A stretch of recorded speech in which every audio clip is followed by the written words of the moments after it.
টাকা গুনতে আর নানান জটিল হিসেব নিকেশ নিয়ে যারা বছরভর ব্যস্ত থাকেন, এই দিনটা তাঁদের জন্য নিঃসন্দেহে ব্যতিক্রমী।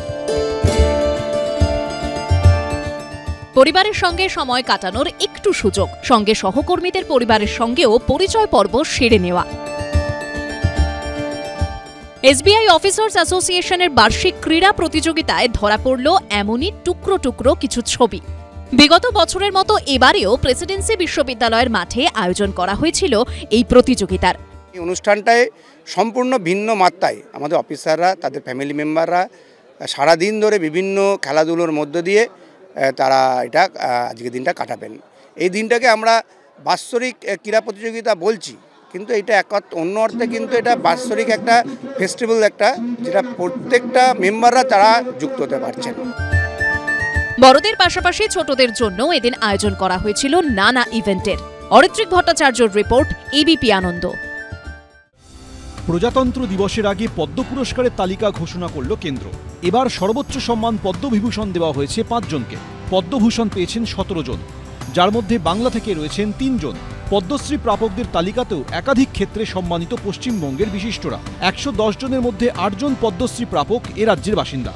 2024-এ বাংলা থেকে পদ্মভূষণ সম্মান দেওয়া হল অভিনেতা ও বিজেপি নেতা মিঠুন চক্রবর্তী এবং সঙ্গীত শিল্পী উষা উত্থুপকে। মরণোত্তর পদ্মভূষণ পেলেন রাজ্য বিজেপির প্রাক্তন সভাপতি ও বাজপেয়ী সরকারের মন্ত্রী সত্যব্রত মুখোপাধ্যায়। আমি গর্বিত, আমি আনন্দিত এই পুরস্কার পাওয়ার জন্য। সবাইকে আমি ধন্যবাদ জানাচ্ছি। আমি জীবনে কখনো নিজের জন্য কারো কাছ থেকে কিছু চাইনি, আর কিছু না চেয়ে পাওয়ার যে আনন্দ আজকে সেটা উপলব্ধি করছি। It's a different feeling altogether. Everybody, thank you so much for supporting me for 54 years of singing, and I think it's wonderful to be recognized by your government and by your own people. I hope I shall be able to sing like this for a long time and same energy with all the blessings and happiness that you all have given me.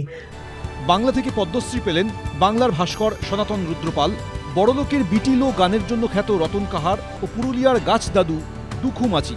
মরণোত্তর পদ্মশ্রী সম্মান দেওয়া হয়েছে ছৌ মুখোশ শিল্পী নেপাল চন্দ্র সূত্রধরকে।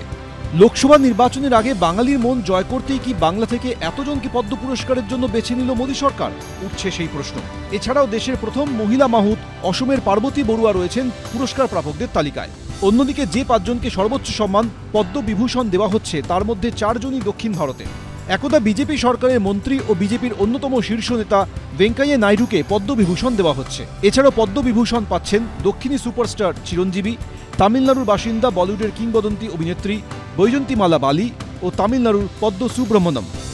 It's only the unconditional and invaluable love of the people, audiences, my fans, my blood brothers and blood sisters that allowed me to reach here.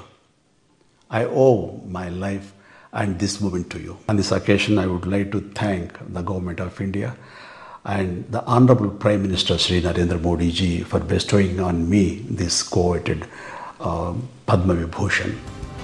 Karnataka ছাড়া দক্ষিণ ভারতের অন্যান্য রাজ্যে বিজেপি এখন অত্যন্ত দুর্বল, কোথাও কোথাও শূন্য। লোকসভা ভোটের কথা মাথায় রেখেই কি পদ্ম সম্মানে দক্ষিণ ভারতকেও বাড়তি গুরুত্ব দিল মোদী সরকার?